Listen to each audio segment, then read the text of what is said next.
I think the number one thing that keeps people from being successful is their fear. A whole bunch of different forms, you know. Sometimes it's about the people around you and how they'll perceive you, you know, because, you know, maybe you grew up in a household where, you know, things weren't accepted, or, you know, maybe your parents didn't accomplish things and then they put that kind of insecurity on you. These are the things that I feel like sometimes it prevents people from being who they want to be, because all it takes is somebody wanting to take a step, you know. And there are certain things that a lot of people in this world are sitting there thinking in their minds and they're just not gonna do. Like, I used to always try to pull a lot of people and be like, you can do this, you can do this. But the people that hear that motivation over and over again, sometimes they take that step. Some people just have it in them. Early, it just starts, and they just get in the muscle memory of just doing things. There's so many things in our lives that we were scared about, but we're still here. We made it past all these things. And if you fail, so what? You know, you start over, you do it again. But most people, that fear of failure is the thing that I think prevents them from like really being successful. And then also it's like a lot of other things that are just difficult to do. You know, when you tell people the answer to success, it's a lot of hard stuff. Let your success feel itself around you. Let it construct around you. You got to work hard, right? Nobody wants to hear that. Everybody wants a shortcut, you know? Some people understand that. They appreciate the progress, you know? If you tell people right now, hey, if you want to lose this many pounds, this is what you got to do. There's no short solution. But every time, there's still people out there selling whatever Herbalife treatment or whatever to try to get you the quick, short route, because people believe that, you know what, I'm gonna do it the easy way. And there is no easy way. So when I tell people that, it's very blunt, it's very straight to it. You have to wanna do it. But the best way I try to explain it is like, you know, when you're chiseling on a rock, you know, you can chisel for a long time, and you can chisel 100 times, 200 times, 300 times, and it won't break. And then when you get to 5,000 times, it finally breaks. But all the work that you did is what made it break. It's not like the last one just broke it, you know what I mean? It takes that, but sometimes people don't want to start that journey, you know? They don't want to get on the mission of like, you know, becoming the best that they can be. Move away from your past and move toward a new purpose, a purpose that gives you the success you've always wanted, the success that leads you to a future you deserve. Bring your life into the direction you want, the direction to change your perception, your perspective. This is the power you've earned. Don't let yourself be taken by one more mistake. Don't let yourself slip from one more wasted opportunity. Have the confidence to take action. Have the confidence to appreciate the decisions you make, to make every choice with the purpose to change, to improve. As a collective, a society, we all want similar things. We all want to succeed, to improve, to be better people. We all slip, but that's how life functions. That's the only way for us to learn. You can be more. You can have more. I feel like we spend way more time in our own minds than we do talking to other people. Like, you really spend a lot of time trying to figure it out. There's all these thoughts that come to you, whether it's like, you know, things around you, people talking to you, people close to you, things you see, TV, whatever, and you're bringing in all these different things, trying to figure out your path in life, you know? So I think it starts with having some like real understanding of what your strengths are.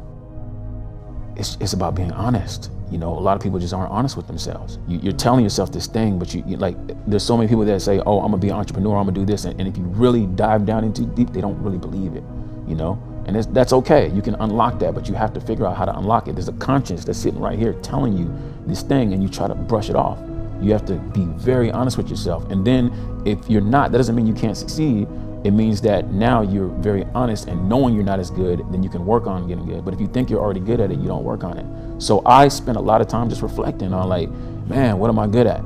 Like, I used to think like, I'm going to the NBA. You know, I was unrealistic about it. You know, you start to see people that are way bigger, way faster, and you're not telling yourself the truth. You're just like, no, I'm going to the NBA. You start with doing what you're passionate about, right?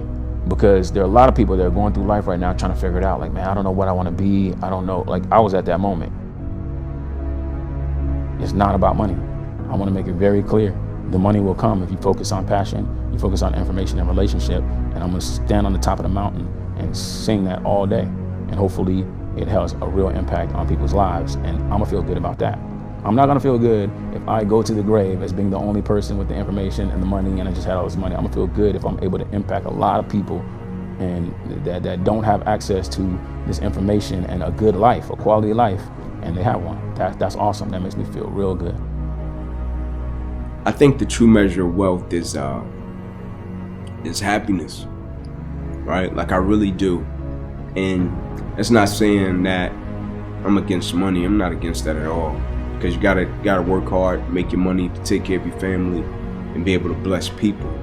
But I think it's a lot of people with so-called wealth and they don't have joy and they don't have happiness, right? And I feel like joy, happiness is peace, and peace is the most important things we can possess, right? And for most people, their material possessions, they feel are the most important.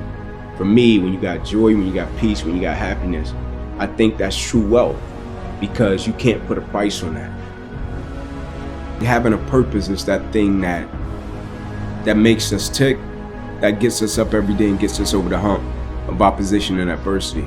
And the reason that I champion adversity and opposition is because I think for the most part in life, people pretty much know what to do when things go right, right? Like when things go right, they know how to feel, they know how to act, how to react. But it's when that opposition and that adversity comes and it creates a level of misunderstanding, right? Now the vision is blurred. Now you don't have clarity about what you're supposed to do. Now you question if your existence matters. And I think when you have a purpose, it's powerful because in the midst of the opposition, it makes you realize that you've been put here for a certain reason. You can be great, but you're living on reserve, right? You didn't empty the bucket, right? You didn't give everything you had to every aspect of your life.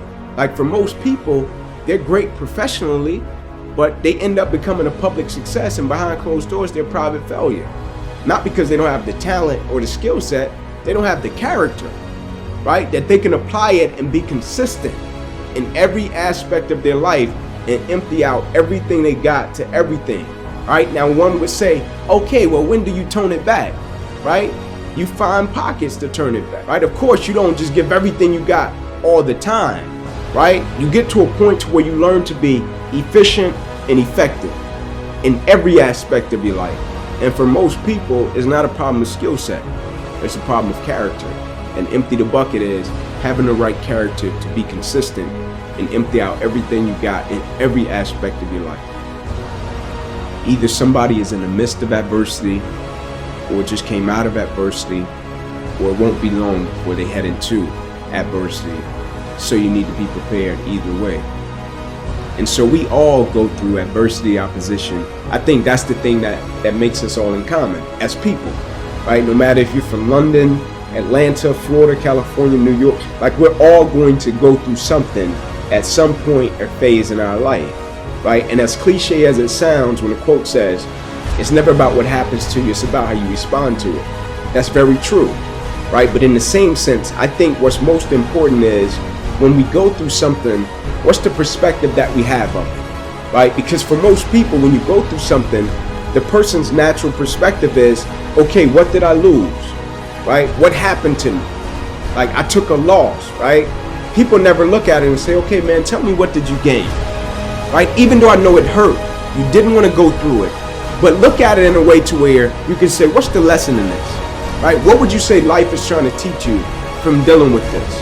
And so when I went through it, my perspective was, okay, what can I extract from it to apply to other areas and aspects of my life that I feel can help other people? And I firmly believe the quicker you can shift your perspective from yourself to others when you're in the midst of adversity, the quicker you'll get through it, right? Martin Luther King has a quote that says, life's most persistent and urgent question is, what are you doing to help other people? Now, I'm not telling you to not acknowledge your pain. I'm not saying that. I'm not telling you not to say, man, I'm going through this and it's hard. I'm not saying that. I'm saying when you go through it, look at it, step back from the picture and say, okay, I'm dealing with this. 9 out of 10 times, there's somebody else that's either dealt with it or they're going to deal with something similar to this. And if I deal with it in the right way, I can use it to add value to lives of other people.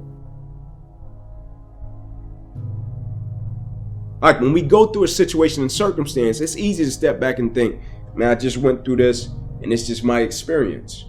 I firmly believe when we go through things, it's for us to deal with it, get over it, and reach back over the hill to help another person. And a lot of times, like you said, when you're trying to work through it, you think, man, how can I help somebody? And I'm trying to get through it myself, right? And that's a great perspective, right? But when you get through it, right, maybe you can't help them when you're in the midst of it because you're processing it. But when you get over the hill, I think it's important and I think it's vital that you reach back over the hill and help somebody that may be going through a similar situation, and you can share your values and principles with them, because that experience that we go through and we deal with is not just for us.